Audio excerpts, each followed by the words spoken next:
O capítulo 2 de Gênesis inicia no verso 1 um relato do término da criação, ou seja, da principal obra da criação. Diz lá o versículo, diz: assim os céus, a terra e todos os seus exércitos foram acabados. Deus concluiu a obra da criação aqui, no verso 1 de Gênesis. Só que ele ainda continua no capítulo 2 falando de algumas coisas e criando algumas coisas necessárias para que o homem pudesse viver bem no jardim do Éden, pudesse ter uma vida boa depois de ter sido criado. Então, quando a gente vai avançando nos versículos, a gente vê, por exemplo, no verso 2 e 3, Deus fala que ele descansou no sétimo dia. Depois de concluir toda a sua obra, ele descansou. E no verso 3 fala que ele santificou esse dia. Esse sétimo dia é o Shabá, é o dia de descanso. É um dia que Deus instituiu. Mas por que Deus instituiu esse dia?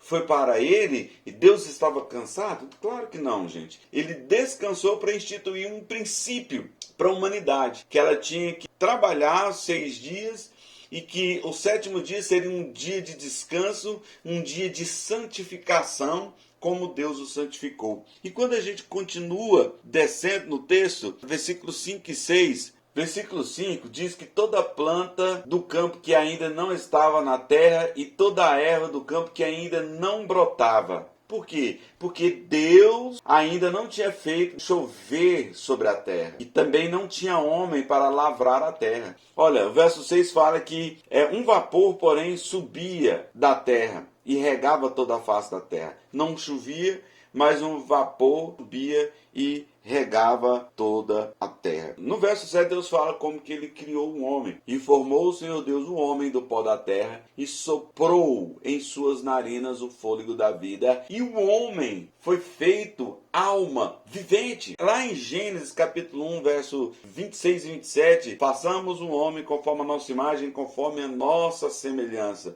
Verso 27 fala, e criou Deus o homem, a sua imagem e semelhança. E como que Deus fez isso? Aqui no verso 7 do capítulo 2 fala, formou o homem do pó da terra, que era o seu corpo, soprou o fôlego da vida, que foi o espírito do homem sendo plantado dentro do corpo, feito de barro ali, e ele se tornou alma vivente. E aí o homem começou a existir. Gênesis capítulo 2, do 8 ao 17, Deus fala sobre a criação do jardim do Éden.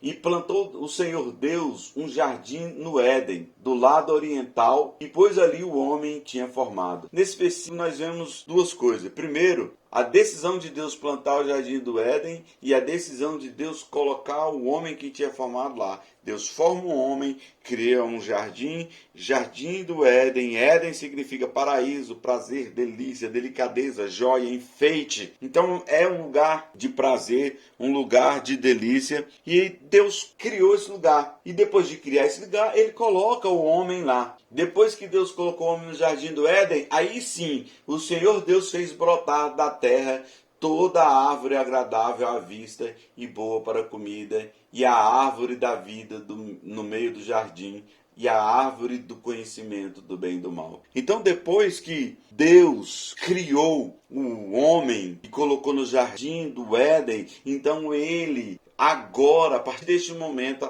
as plantas começaram a brotar da terra. A árvore começou a produzir comida para o homem. Nesse verso 9, Deus fala também que ele fez duas coisas. Criou a árvore do conhecimento do bem e do mal e a árvore da vida. Aqui no verso 10 fala que saía um rio do Éden e regava o jardim. Era desse rio que subia o orvalho e molhava toda a terra ao redor. Quando a gente olha lá em Salmos capítulo 1, verso 2 fala, antes tenha o seu prazer na lei do Senhor e na sua lei medita dia e noite. No verso 3 fala, e será plantado como árvore junto a ribeiros, que dá o seu fruto na estação correta, que as suas folhas nunca murcham, e tudo que fizer prosperará. Aonde tem rio, aonde tem nascente, tem vida.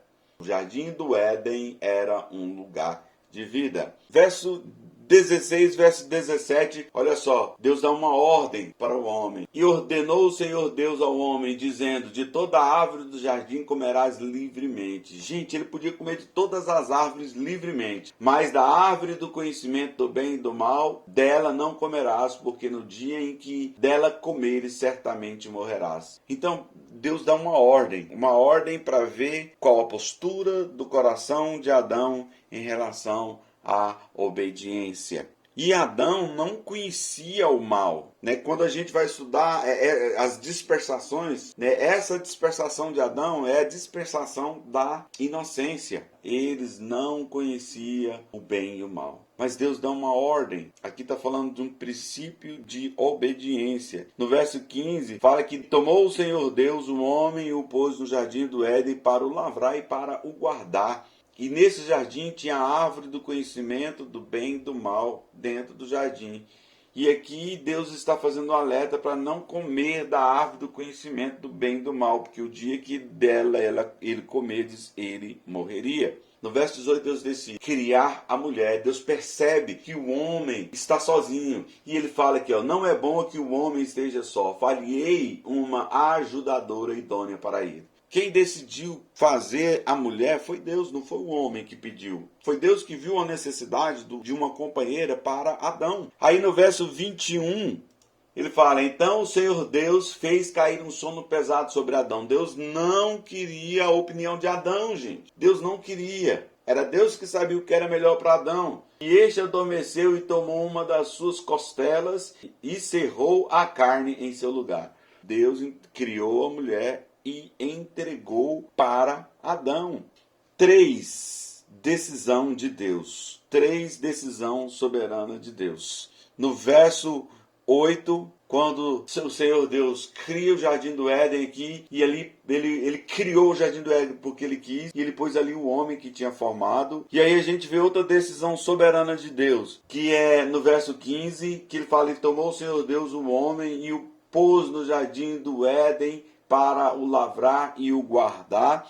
E nós vemos aqui no verso 21 outra decisão de Deus. Ele faz cair um sono profundo em Adão e cria a mulher. E com isso Deus faz 3 coisas que ele viu que era bom para um homem, para que ele pudesse completar a sua vida de delícias lá no Jardim do Éden. A última coisa que eu quero comentar aqui é o versículo 24 do capítulo 2. Portanto, deixará o homem seu pai e a sua mãe, e apegar-se-á à sua mulher, e serão ambos uma só carne. O que Deus criou aqui? A primeira instituição, que é o casamento, a união do homem e da mulher. Primeiro Deus, depois a família, depois o restante. Porque sem família não existe o restante. Sem família não existe igreja, sem família não existe sociedade. Por isso que a família é tão importante. Por isso que o diabo tem atacado a família nesses últimos dias. E aí, pessoal, chegamos ao final de mais um vídeo. Agradeço a vocês que assistiram. Espero que tenham gostado. Compartilhe, dê o seu like, faça os seus comentários. Semana que vem tem mais vídeos. Espero você.